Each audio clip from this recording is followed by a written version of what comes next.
Gold, trusted gold buyers. మీరు తాకట్టు పెట్టిన బంగారాన్ని విడిపించి ఈ రోజు ఉన్న మార్కెట్ ధరకు కొనబడను.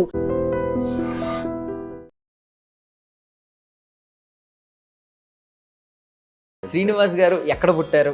మీకు సినిమా అనే పిచ్చి ఎలా మొదలైంది? ఎలా ఇక్కడ అడుగు పెట్టారు? ఒక పాటని మన స్టైల్లో పాడటం అలా నాకు స్కూల్ డేస్ నుండే కొద్దిగా అలవాటైంది. అంటే భాష మీద కొంచెం ఎంతో కొంత పట్టు ఉంటేనే మనం ఈ సాహిత్యం వైపు రావటానికి దోహదపడుతుంది. టికెట్ డబ్బులో లేదంటే కొన్ని రోజులు ఉండడానికి కొన్ని డబ్బులు తీసుకుని ఎన్నో ఆశలతో ఇలా అడుగుపెట్టేవారు హైదరాబాద్ నగరంలో, భాగ్యనగరంలో. సో మీరు ఎలా అడుగు పెట్టారు? మీ తొలి అడుగు ఎలా పడింది? తర్వాత సింపుల్ గానే మాది చాలా పూర్ ఫ్యామిలీ అండి. అంటే రెక్కాడితే కానీ డొక్కాడదని అంటారు పూర్వం సామెత ఉండేది. అట్లా మాకు చాలా పూర్ ఫ్యామిలీ. సో మొదటి పాటే చిరంజీవి గారి దగ్గరికి వెళ్ళింది, అది అద్భుతమైన పాట. అంతమందిలో మీ పాట సెలెక్ట్ అయింది, మీ లిరిక్స్ సెలెక్ట్ అయింది. అది ఒక ఎగ్జామ్ అండి. అంటే ఒక ఎగ్జామ్ లాగా పెట్టారు అది. దానిలో పాస్ అవ్వటం అనేది, అందులో గీత స్టార్ ప్రొడ్యూసర్ అరవింద్ గారు. అల్లు అరవింద్ గారి దగ్గరికి ఎలా వచ్చింది? ఆ రోడ్డు ఎలా?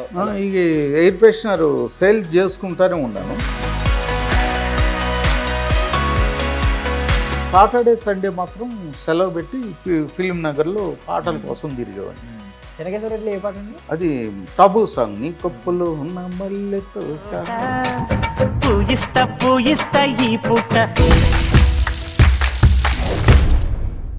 Ladies and gentlemen, welcome to I dream media. నేను ప్రియదర్శన్.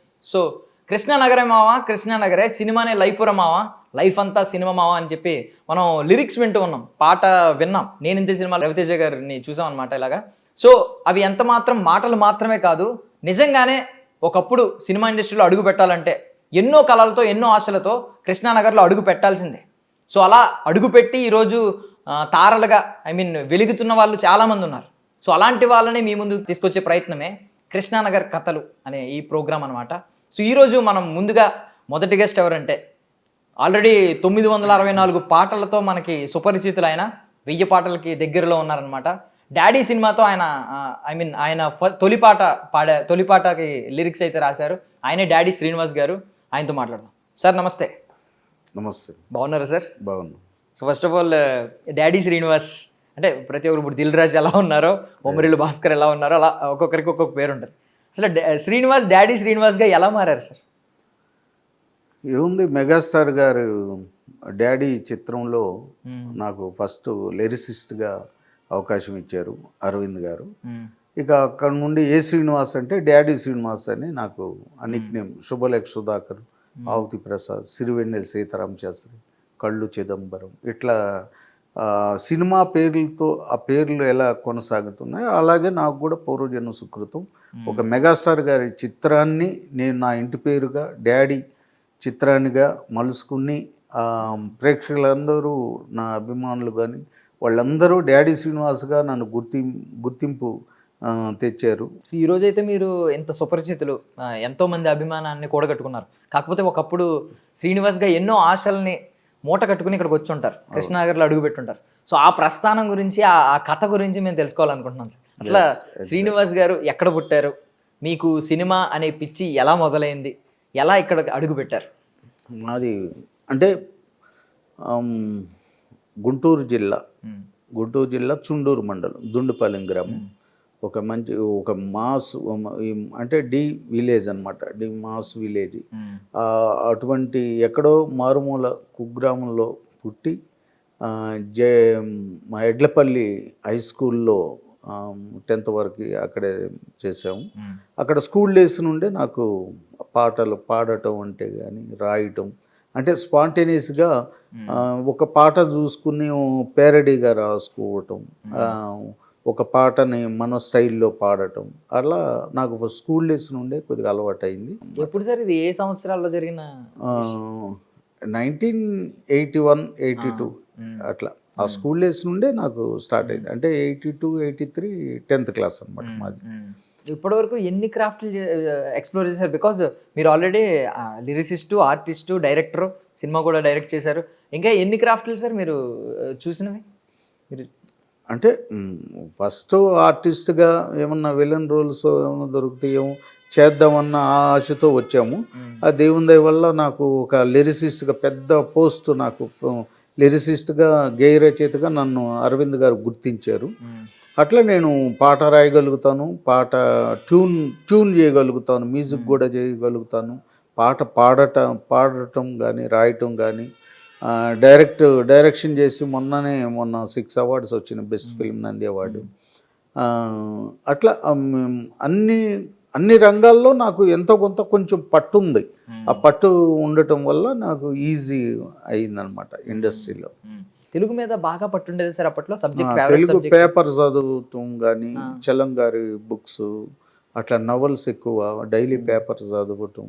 అంటే భాష మీద కొంచెం ఎంతో కొంత పట్టు ఉంటేనే మనం ఈ సాహిత్యం వైపు రావటానికి దోహదపడుతుంది. మనకేవి లేకుండా అంటే మా టీచర్లు, తెలుగు టీచర్స్ కానీ భాష జ్ఞానం నేర్పించేవాళ్ళు. ఫస్ట్ భాష కరెక్ట్గా ఉండాలి. మనం విలేజ్లో ఎలా మాట్లాడుకుంటాం తెలుసు కదా, అట్లా ఆ భాషని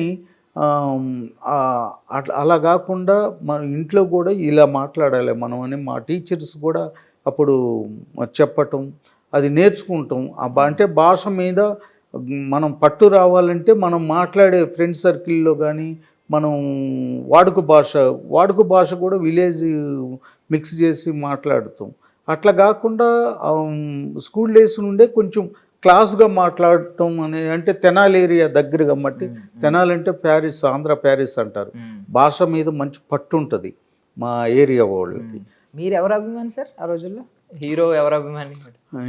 అభిమానం అంటే కృష్ణ గారు ఫస్ట్, మాకు కృష్ణ గారు, తర్వాత చిరంజీవి గారు బాగా ఇది వచ్చిన తర్వాత చిరంజీవి గారికి ఎలా అంటే డ్యాన్సులు కానీ ఫైట్ కానీ చిరంజీవి గారు ఇలా ఉండాలి, స్టైల్గా మాట్లాడటం, స్టైల్ మూమెంట్స్, స్టెప్స్ వేయటం.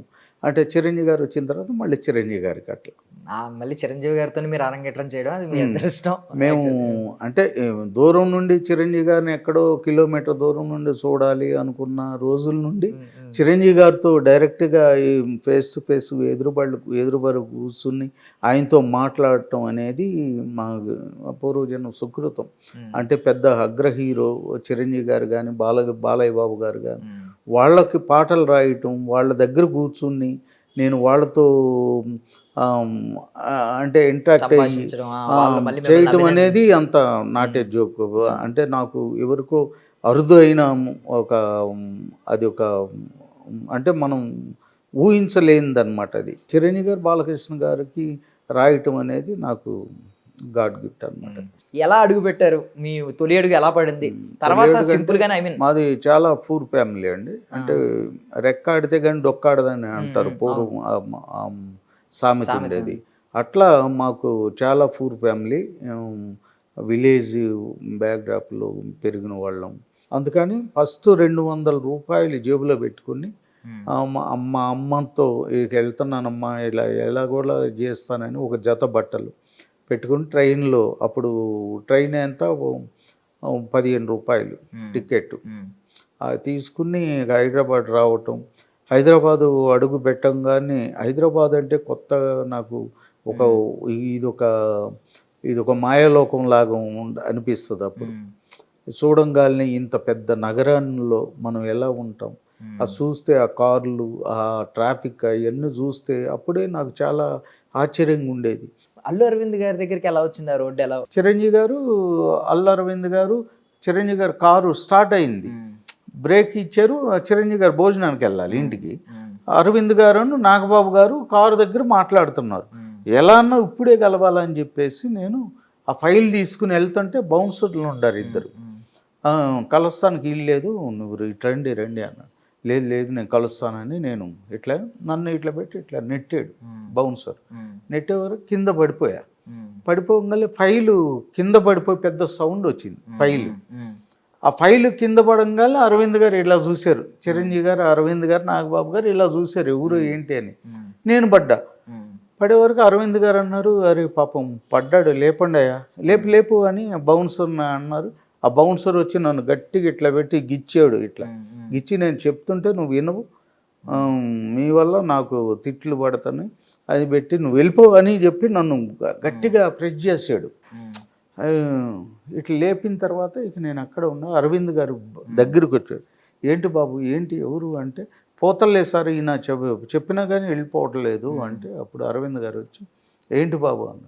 ఏం లేదు సార్, చిరంజీవి గారిని దృష్టిలో పెట్టుకుని ఒక 2-3 సాంగ్స్ రాసుకున్నాను సార్, అది మీకు వినిపించాలని ఎప్పటి నుండో ఆశపడుతున్నాను సార్ నేను అంటే, పాడండి తొందరగా, చిరంజీవి గారు బయటికి వెళ్ళిపోతారు భోజనానికి, పాడేయండి అన్న. ఒక 2 పల్లవులే వినిపి ఎక్కువ వద్దన్నారు. 2 అన్నది 6 పల్లవులు విన్నారు.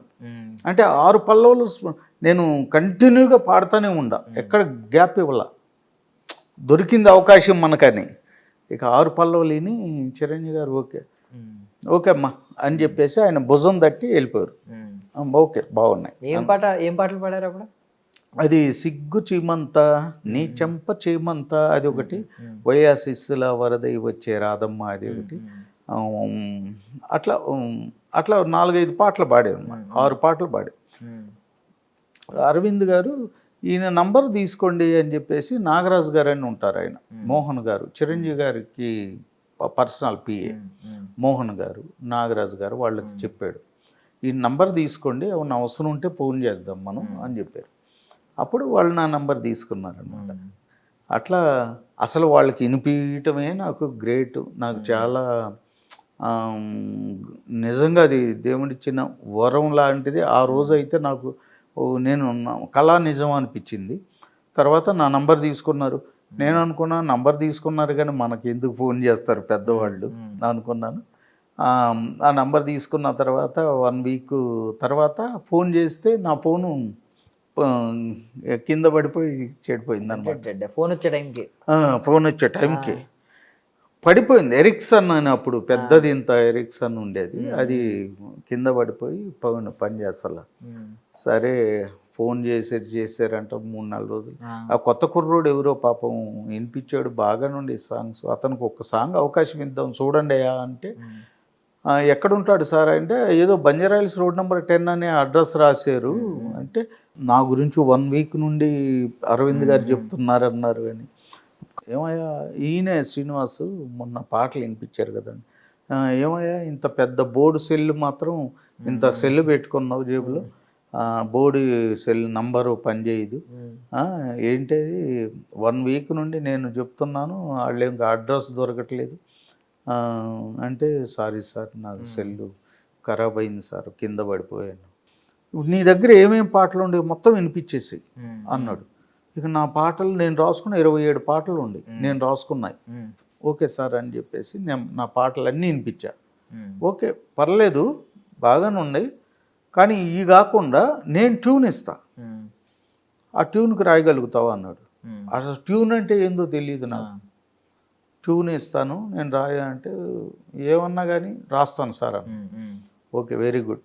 ఇదే ట్యూను చంద్రబోస్ గారు రాస్తున్నారు, శాస్త్రి గారు, సీతారామ శాస్త్రి గారు, భువన చంద్ర గారు, సుద్దాల శోతేజ, వెనుగెళ్ళరాము అందరు రాస్తున్నారు. మీకు కూడా ఇస్తున్నా, ఎవరికి బాగుంటే వాళ్ళకి ఇస్తా అవకాశం, కానీ మళ్ళీ నాకు ఇవ్వలేదని ఫీల్ అవ్వద్దు అంటే, ఓకే సార్ మా ట్యూన్ ఇస్తామే నాకు చాలా గొప్ప సార్ అది అని చెప్పాను. 15-20 రోజులు నాకు రూమ్ ఇచ్చారు. ఇచ్చిన తర్వాత కొన్ని వెర్షన్స్ రాసుకుని ఆయనకి వినిపించటం, దానిలో ఒక వెర్షన్ అందరు ఒక్కొక్కళ్ళు వచ్చి వినిపిస్తూ ఉండారనమాట. శాస్త్రి గారు, భువన్ చంద్ర గారు, బోస్ గారు, అందరూ ఎవరిది ఓకే అవుతుందో అని మాకు బాగా టెన్షన్. ఇప్పుడు వాళ్ళందరిలో కూడా మీదే ఓకే అందరికంటే ఈ పాట బాగుందని అందరూ దానికే ఓటేసారు. అప్పుడు మెడ్రాస్. ఆ పాట పేరెంట్స్ ఒకసారి చెప్పండి అందరికి. అదే మందార ముగ్గల్లోకి మచ్చట్టు వచ్చింది సీక్రెట్ చెవులే. సో మొదటి పాటే చిరంజీవి గారి దగ్గరికి వెళ్ళింది, అది అద్భుతమైన పాట. అంతమందిలో మీ పాట సెలెక్ట్ అయింది, మీ లిరిక్స్ సెలెక్ట్ అయింది. అది ఒక ఎగ్జామ్ అండి, అంటే ఒక ఎగ్జామ్ లాగా పెట్టారు అది. దానిలో పాస్ అవ్వటం అనేది, అందులో గీత స్టార్ ప్రొడ్యూసర్ అరవింద్ గారు, మెగాస్టార్ చిరంజీవి గారు, సిమ్రాన్ గారు హీరోయిన్, ఎస్ఏ రాజ్ కుమార్ గారు మ్యూజిక్ డైరెక్టర్, సురేష్ కృష్ణ గారు డైరెక్టర్,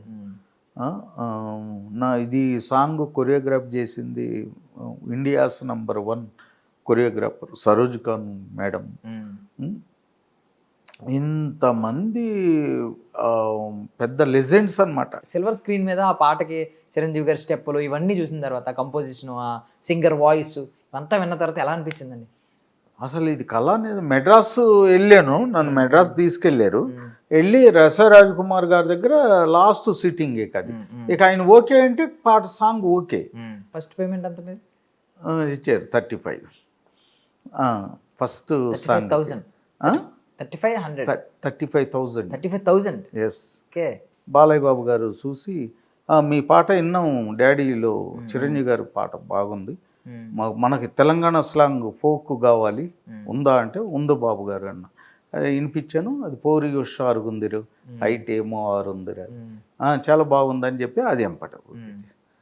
దాని తర్వాత ఎంపటే చెన్నకేశ్వరరెడ్డి 2003 వరుసగా ఇచ్చారు ఆయన అవకాశం. ఎంపటే చెన్నకేశ్వర రెడ్డిలో ఏ పాట అండి? అది టబు సాంగ్. నీ కొప్పులో ఉన్న మల్లె తోట పూయిస్తా పూయది. ఇప్పుడు ఇన్ని 964 పాటలు అంటే అవి అది కనీసం అవి ఇది చాలా పెద్దది. మీ గ్రాఫ్ చాలా పెద్దది. ఎన్ని పాటల్లో ఇప్పటికీ మీకు మీరే గర్వపడే పాట అంటే ఏం చెప్తారు? మొట్టమొదట అంటే మీరు అన్ని గర్వపడే పాటలే, మిమ్మల్ని ఇక్కడ దాకా తీసుకొచ్చిన పాటలే, కానీ బాగా టాప్లో ఉండే పాట అంటే ఏం చెప్తారు? టాప్లో 2001 నుండి 2004 వరకు ట్రెండింగ్లో ఉంది సాంగ్. అది డాడీలో మందారం ముగ్గు. అది అరవింద్ గారు కూడా చెప్పారు చాలామందికి. ఆ సాంగే, ఎందుకంటే దానిలో చరణాలు బాగుంటాయి, జిమ్మిక్కులతో ఎతిప్రాసలు చాలా బాగుంటాయి. బోస్ అన్న అందరూ అప్రిషియేట్. వేటూరు గారు అయితే very good, God bless you అని చెప్పి వేటూరు గారు. అండ్ అందులో వీళ్ళు కొండల్లాంటి ఒక రైటర్లు, గేయ రచయితలు వీళ్ళంతా, శాస్త్రి గారు, భువనచంద్ర గారు, సో మన చంద్రబోస్ గారు, వాళ్ళ మధ్యలో రాశాను కదా ఫస్ట్ సాంగ్. వాళ్ళందరూ అప్రిషియేట్ చేశారు. అందరి పాట కాకుండా మీ పాట సెలెక్ట్ అవడం అనేది అది చాలా పెద్ద ఎగ్జామ్. నిజంగా మీరు అన్నట్టు ఎగ్జామ్ పాస్ అయ్యారు, డిస్టింక్షన్లో పాస్ అయ్యారు. ఓకే. సో తర్వాత ఎవరెవరికి రాసినట్టు నెక్స్ట్ జనరేషన్స్కి వచ్చాయి. ఇప్పుడు చిరంజీవి గారు తర్వాత వాళ్ళ కుమారుడు వచ్చాడు, అల్లు అరవింద్ గారి కుమారుడు, అభిమన్యు మన కళ్యాణ్ రామ్ గారిది, గోల్మాల్, ఇందిరమ్మ విజయశాంతిది, జోడీ నంబర్ 1 ఉదయ్ కిరణ్ది, సీనుగాడు చిరంజీవి ఫ్యాన్ అని, అబ్బాయి ప్రేమలో పడ్డాడు, సారీ నాకు పెళ్ళైంది, అట్లా వరుసని అన్ని పాటలు అన్ని సీడీల్లో ఫస్ట్ కానీ సెకండ్ కానీ నా సాంగే హైలైట్ అంటూ, అంటే ఛాలెంజింగ్ రాసేవాడిని అప్పుడు. ఇక అట్లా నేను ఈ పాట ఆడియన్స్ బాగా గుర్తింపు రావాలి అన్న ఛాలెంజింగ్తో రాసేవాడిని. అట్లా నాకు ఆ పాటల్లో అంత గుర్తింపు. ఇప్పుడు ఒకవేళ మీ పాట అద్భుతంగా ఉండొచ్చు కొన్ని చిన్న సినిమాల్లో, సినిమా రిజల్ట్ మీద మీ పాట కెరియర్ ఆధారపడి ఉందా? అవునవును. ఆ సినిమా సక్సెస్ అయిందంటే ఆటోమేటిక్ పాట కూడా సక్సెస్ అవుతుంది. కొన్ని ఏంటంటే కొన్ని సినిమాలు సక్సెస్ కాకపోయినా పాటలు చూసైనా మనకు అవకాశాలు ఇస్తారు. మీకు ఏదైనా అలా అనిపించిందంటే ఒక పెద్ద సినిమా అంటే మీరు రాసిన అద్భుతమైన పాటని మీకు అనిపిస్తుంది, చాలా మంది పొగుడు ఉంటారు కూడా, బట్ సినిమా రిజల్ట్ బాగోకపోవడం వల్ల ఆ పాట పెద్ద హైలైట్ అవ్వలేదు అని అనిపించిన పాట ఏమన్నా ఉందండి? అంటే కొన్ని మాస్ సాంగ్స్ ఉన్నాయి. ఇప్పుడు నీ లెఫ్ట్ కన్ను కొడితే నా రైక బిగుసుకుంది, చిరంజీవి గారు బాలకృష్ణ గారి రేంజ్ పాటలు అయ్యి, అబ్బాయి ప్రేమలో పడ్డాడు అని ఆ రెండు పాట, మరదలమ్మ మరదలమ్మ చక్కనమ్మ అని బాగా యూత్ఫుల్గా ఉంటాయి ఆ సాంగ్స్. సినిమా కొంచెం అటు ఇటుగా ఉండే వరకు ఆ పాటలు కొంచెం వెలుగులోకి రావు అన్నమాట. సినిమా కూడా సక్సెస్ అయ్యిందంటే ఆటోమేటిక్గా మన పాటలు కూడా వెలుగులోకి వస్తాయి అట్లా. సో ఇప్పుడు ఈ జనరేషన్ గేయ రచయితలను మీరు చూస్తూ ఉంటారు, అంటే ఇప్పటికీ చంద్రబోస్ గారు ఇలాంటి వాళ్ళందరూ రాస్తున్నారు, మీ తరం వాళ్ళు కూడా రాస్తున్నారు, కాకపోతే ఇప్పుడు కొత్త వాళ్ళు కూడా వస్తున్నారు. ఈ లిరిక్స్ చూసినప్పుడు మీకు ఏమనిపిస్తుంది? చాలా మంచి, అంటే ఈ ట్రెండ్ అంటే ఈ జనరేషన్కి అవార్డ్స్ కరెక్ట్ అండి. ఇప్పుడు కొత్తదనం. ఇప్పుడు నేను అప్పుడు దోర నిమ్మ పండులాగా బూరించే దొరసాని వాడుక పదాలు అన్నమాట. తర్వాత చిన్నగా వచ్చేవరకు చంద్రబోస్ గారు హయాం ఇక్కడికి వచ్చేవరకు రాజస్థాన్ ఒంటి కంటే అయితే నీదేలే అట్లా, అంటే ఊహ ఏమంటారు దాన్ని, అతిశయోక్తిగా ఉంటాయి అన్నమాట. అంటే మనం అది కాపోయినా కానీ అవునన్నట్టే ఉంటది పాట. హిందుస్థాన్లో సంథింగ్, హిందుస్థాన్లో అందరికంటే హైట్, రాజస్థాన్లో ఒంటెల కంటే హైట్ నీదేలే అట్లా. రాజస్థాన్ హైట్ కంటే ఒంటే అమ్మాయి అంత హైట్ ఉండదు. ఉండదు. కాకపోతే ఏంటంటే ఆ జనరేషన్కి అవార్డ్స్ కావాలి అట్లా. అట్లా మేము ఇప్పుడు నేను ఈ పాట కూడా మందారం క్వశ్చన్ అండ్ ఆన్సర్ లాగా మేము 2000 వచ్చే వరకు మందారం బుగ్గల్లోకి మచ్చట్టు వచ్చిందే సీక్రెట్ చెవులో చెప్పమ్మ అంటే దానికి ఆన్సరు మాదాపూర్ గుట్టల్లోకి వాకింగ్కి వస్తుంటే గోరింక గిచ్చేసింది అంటే క్వశ్చన్ అండ్ ఆన్సర్ లాగా.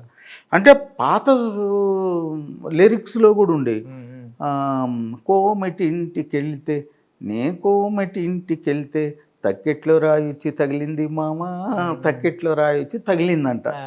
అట్లా అంటే పాత మహానుభావులు ఆ కవులు అప్పుడే రాశారు ఇవన్నీ. అంటే దాన్ని ఈ జనరేషన్ కొత్తదనం ఇవ్వాలి మనం. అట్లా ఇప్పుడు వచ్చే కొత్త రచయితలు కూడా చాలా మంచి అంటే యూత్ఫుల్గా కలర్ఫుల్గా ఉంటున్నాయి, కొంచెం జోష్ ఉంటుంది డీజేలే. సో మీరు ఇప్పుడు డైరెక్టర్ అవడానికి రీజన్ ఏంటంటే, అంటే ఇప్పుడు దీని నుంచి సడన్ గా డైరెక్టర్ గా మళ్ళారంటే అంటే మధ్యలో కొంత గ్యాప్ వచ్చిందండి. మా బాబు చనిపోయాడు, అప్పటికి 21 years మా బాబు. బోత్ కిడ్నీస్ ఫెయిల్యూర్ అనమాట. బాబు బతకలేదు. అది నాకు అక్కడ మళ్ళీ దానిలో కొంచెం డ్రింక్కి అడిక్ట్ అవ్వటం, బాధల్లో అట్లా నేను కొంచెం మళ్ళీ డౌన్ అయిన తర్వాత లిరిక్స్ రాయలేకపోయాను. తర్వాత మధ్యలో ఒక 6 years అసలు జీరోకి వచ్చేసాను. వచ్చిన తర్వాత ఏం చేయాలి మళ్ళీ అంటే అప్పుడు ఇట్లా ఉంటే మనం కాదు, ఇండస్ట్రీలో ఏదో ఒక వర్క్ చేస్తూ ఉంటేనే మనం ట్రెండింగ్ అవ్వాలి అని చెప్పేసి అప్పుడు నేను ఒక సబ్జెక్ట్ తయారు చేసుకుని మట్టిలో మాణిక్యాలు మూవీ చేసాం. అది దానికి నేనే కొద్దిగా అమౌంట్ చేసుకుని ఆ ఫ్రెండ్ సర్కిల్లో అక్కడిక్కడ అంతా ఫినిష్ చేసి సెన్సార్ చేశాను. మీరు ఇప్పుడు ఫర్ సపోజ్ ఈ పొలిటికల్ సాంగ్స్ కూడా మంచి మంచి సాంగ్స్ అయితే జగన్ ఓదార్పు యాత్ర, అప్పుడు ఓదార్పు యాత్ర రాజశేఖర రెడ్డి గారు చనిపోయినప్పుడు, మొన్న పోతల పట్టు ఇక్కడ జనసేన సాంగ్స్, అట్లా పొలిటికల్ సాంగ్స్ కూడా మంచి. ఏ సాంగ్ మీరు ఎక్కువగా క్యాన్వాసింగ్స్ లో వీటిలో వాటిలో విని చాలా మంది అప్రిషియేట్ చేసి ఉంటారు కదా? వస్తున్నాడు పులిబిడ్డ ఇప్పుడు జగన్ది. సో ఇవి అయితే పొలిటికల్ సాంగ్స్ అయితే మీతో అడిగి మరీ రాయించుకుంటూ ఉంటారు. బట్ మీరు అభిమానంతో రాసినట్టున్నారు కదా కొన్ని పాటలు. అంటే ఇప్పుడు చిరంజీవి గారు బర్త్డే సాంగ్స్ రాస్తాను నేను. చిరంజీవి గారు ఆయన దగ్గరలో ఉండి పాడి వినిపించే కూడా మన కళ్యాణం ఇది ఉంది కదా మాదాపూర్, ఇది బ్లడ్ బ్యాంక్ అండి, శిల్పకళా వేదికలో చిరంజీవి గారు బర్త్డే సాంగ్స్ నేను రాసి పాడటం పెద్ద ఈవెంట్ అనమాట అది. దానిలో నా చేత రాయించేవాడు స్వామినాయుడు గారు అని, మాకు మంచి ఆప్తుడు ఆయన, మంచి వ్యక్తి ఆయన చిరంజీవి గారి ఫంక్షన్ ఏది ఉండే కానీ ఫస్ట్ మాకు పిలిపి వస్తుంది. ఎందుకంటే చిరంజీవి గారి అభిమానిగా, రామ్ చరణ్ గారికి మరి ముఖ్యంగా రామ్ చరణ్ గారి మెంటాలిటీ నాకు చాలా ఒక ఆదర్శం లాగా తీసుకుంటాను. వచ్చిన కోడలు కూడా బంగారం అంటే నిజంగా అండి, వాళ్ళ ఆదర్శ దంపతులు రామ్ చరణ్ గారు, ఉపాసన మేడం. వాళ్ళని చూసి నేర్చుకుంటే మనం ఎందుకు పుట్టాం, కనీసం వాళ్ళు చేసే సాయంలో మనం ఆవగింజలో 60వ వంతు అన్న మనం ఇట్లా చేసి చనిపోతే బాగుండు అనిపిస్తుంది. రామ్ చరణ్ గారు మించిన ఉపాసన గారు మించినము రామ్ చరణ్, ఇద్దరు పోటాపోటీకి చేస్తూ ఉంటారనమాట సేవగా. ఆ గుణం అనేది బై బర్త్ రావాలండి, మధ్యలో వస్తే వచ్చేది కాదు. మధ్యలో మీకు అంటే మీ లైఫ్లో కూడా కొన్ని తుఫాన్లు లాంటివి ఎదురైనాయి, చాలా డేలా పడిపోయారు. ఇప్పుడు మళ్ళీ సెకండ్ ఇన్నింగ్స్ ఇప్పుడు ఇవి ఎవరికి రాయాలనుకుంటున్నారు పాట? ఖచ్చితంగా ఈయనకి రాయాలని ఇప్పుడు మళ్ళీ డెఫినెట్గా రామ్ చరణ్ గారికి మళ్ళీ చిరంజీవి గారికి రాసాం, మంచి హిట్ కొట్టాం. మళ్ళీ రామ్ చరణ్ గారికి మంచి ఒక సాంగ్ రాయాలి. మళ్ళీ డైరెక్షన్ పరంగా కూడా నేను మంచి మళ్ళీ వెలుగులోకి రావాలి. మనం ఎప్పుడు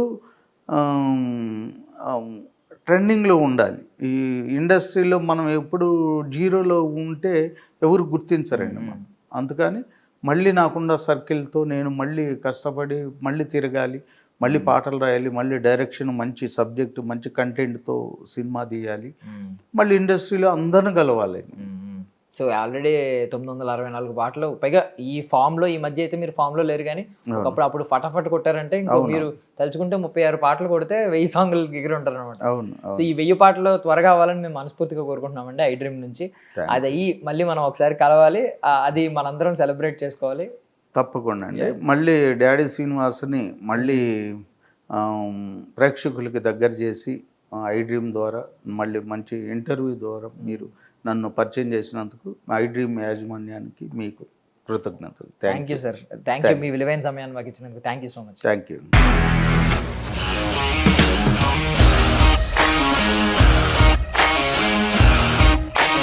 ఇండస్ట్రీలో కమిట్మెంట్ ఇష్యూస్ వస్తే నీకు కూడా వచ్చినట్టు? మార్నింగ్ తీసుకెళ్ళాడంటే కొట్టి పడేస్తాడు.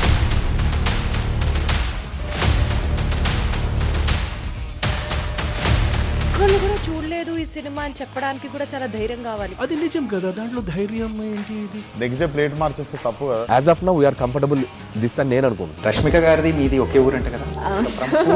నీకు కోపం వచ్చిందంటే బాగా తిట్టేత్తరా? తిట్టేద్దామండి. నిజంగా గేమ్ ని ఎలా చేంజ్ చేయగలిగారు? ఏపీఎస్ఎఫ్సి వాళ్ళకి 6 నెలల్లో నేను 6 లక్షలు కట్టా. బిజినెస్ చేయాలనుకుంటే it is as difficult as riding a tiger.